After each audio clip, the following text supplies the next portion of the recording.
What's going on, guys? Shane here. Today I have a beginner's MMA crash course. We're going to look at some fundamentals and teach you the basic punches, kicks, stance, and footwork. Let's get it started.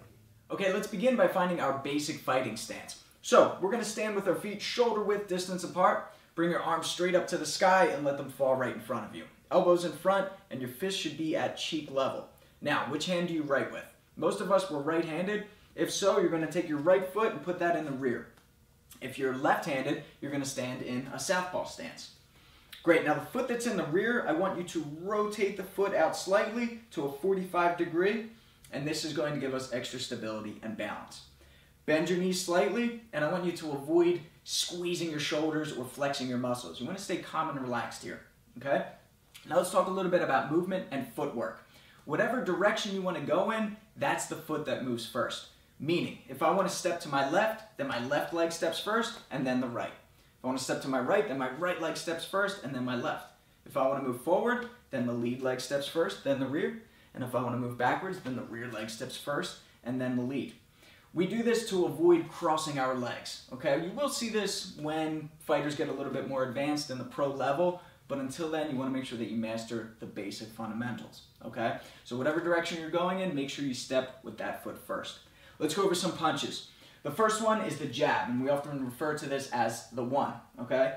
It's just extending your lead arm. Don't overcomplicate it. That's all I want you to do. And with every punch that we throw, we're keeping the opposite hand up, protecting our face, okay? So the jab in full looks like this, okay? So when we throw our jab, all we're doing is corkscrewing our arm as we extend it, aiming to make contact with our fist, protecting our chin with our shoulder. That's why we do that corkscrew motion. And then we retract it as quickly as we throw it, okay? So it's not just a quick and a lazy retraction. We want to go quick, in, out, okay? That's the first punch, the jab. Next up, the two is the cross. So it's going to be the rear hand now, the straight punch, very similar to the jab, except we are going to rotate our hips and pivot on our foot. Okay, we're pushing into the ground, the earth is pushing back up into us, that power is generating and building, going through our body, twisting through our hips, coming up our back, down our shoulder, into our fist, and transferring into our target, okay? So in full, this is the cross, and again, okay? So all we're doing is just corkscrewing our arm, just like we did with the jab, full extension, making contact with our fist, again, keeping the opposite hand up, protecting our chin with our shoulder, and again, a quick retraction back to guard, okay? Number three is the hook, the lead hook. So the hand that is in front, closer to the target, we're going to rotate on our foot, turn our knee over, turn our hip, and throw the lead hook, which looks like this. Keep your arm bent in a 90 degree, like so. Imagine you have a box and you're holding onto it and you don't want to drop it. This is the motion to practice the hook here, okay? It's not an arm punch, it's a full body punch. We combine the torque of our hips and the whipping of our shoulder to get speed and power. Again, we keep the opposite hand up the entire time. So in full, it looks like this. And again, good. So remember to keep a 90-degree bend and also keep your elbow in line with your fist and your shoulder in line with your elbow. You don't want to drop your hand like this because when you make contact, it'll give, it'll cave. We want a strong backing with the elbow right behind the fist. So when it hits, it just continues to go right through the target. Okay, so once more, we have the one, which is the jab, the two, which is the cross, and the three, which is the hook. The next punch, and the last one that we're going to teach, is just the uppercut. We can do this with the rear, and we can do this with the lead. Similar to the hook, in that it keeps a 90-degree bend, we're going to do the same thing with the uppercut. It's a short-range attack, and it's just to lift our opponent's head up and then follow up with more punches. So we're going to demonstrate with the rear, very similar to the cross in that we twist our hips, we rotate on the rear foot, and we throw the uppercut at the same time. And now what I want you to avoid is scraping your knuckles on the ground, as we call it. All right, you don't want to throw those Mortal Kombat punches. Why do you think? It's because if I do this and my opponent throws a left hook, I'm going to get caught. Instead, I want you to release last second. You're just going to do minimal drop and throw right from here. That's what that uppercut should look like. Keeping the opposite hand up at all times. And the lead looks like this. Okay, so we have the one, the two, the three, and your uppercuts. go over some basic kicks. So the first one is going to be the teep. You're going to throw this with both the lead leg and the rear leg. So the teep is we bring our leg up, and as we do, we keep a slight bend in our knee. We're going to tilt our upper body back, and we're going to shoot our hips forward, driving into the ground with our planted foot.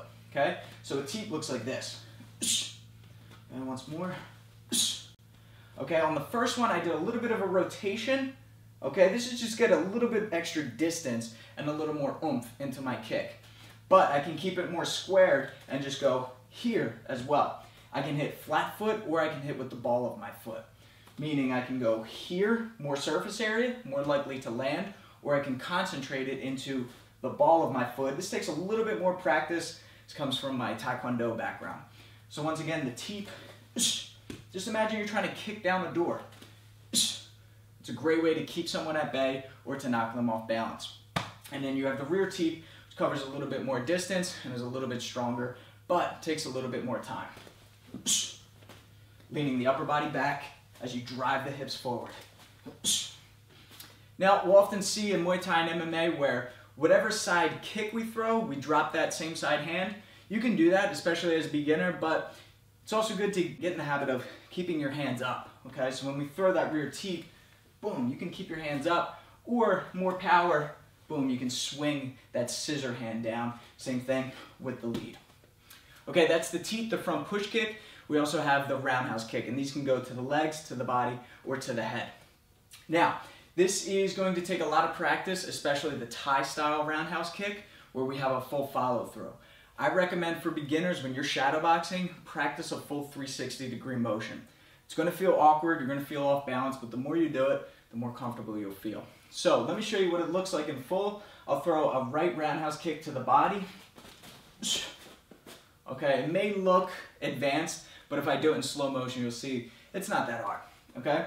So the first thing that we're going to do is take a cheat step with our non-kicking leg. 45-degree angle. This is opening up our hips and starting to pull us in the motion of the kick. From here, I'm going to aim with my knee, and I'm starting to swing my arms across. So my right hand comes across my face. As I put my pressure onto my lead leg, I aim with my knee past the target. I go past the target because I'm aiming to kick through, right? If I just hit superficially, it's not going to do a lot of damage. I want to chop through my target. So I bring the knee across, and then I start to extend my leg, and as I do, I swing this arm back down. And I leave it right in front of my opponent's face to blind them, extend my leg, and then I put that foot down. I put that foot down, and then I lift the opposite leg up to check. This is a good habit to have. If I missed my kick, it's very common that they will counter with a kick, and I'm guarded here. My knee comes up to my elbow, and we'll talk a little bit about that in the check, but let's go over this roundhouse kick one more time.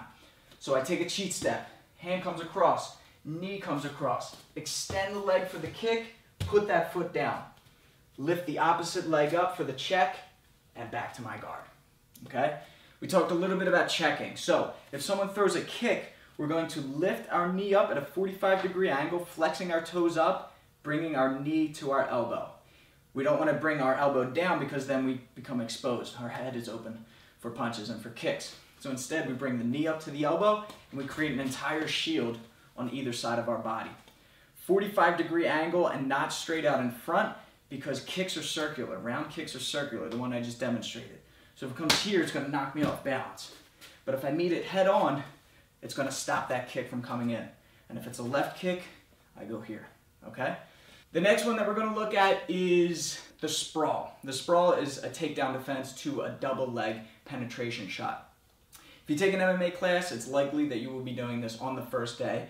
It's very similar to a burpee. Most instructors will say if you don't know how to do a sprawl, do a burpee.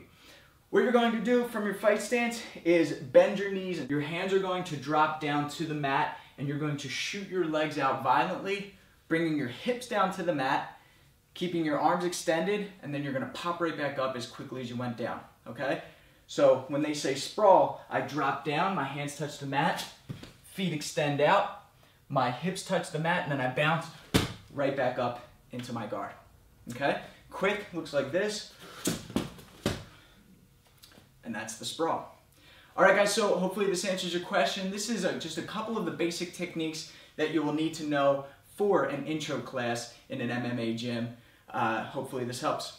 Alright guys, thanks for watching. So if you want to continue your training, we have a playlist that we put together for you right here. These are the videos that we've made over the years that are great for beginners and just really honing in on your skills. Make sure you subscribe to get the fight tips before your opponent does. Until then, I'm Shane with Fight Tips for the underdogs.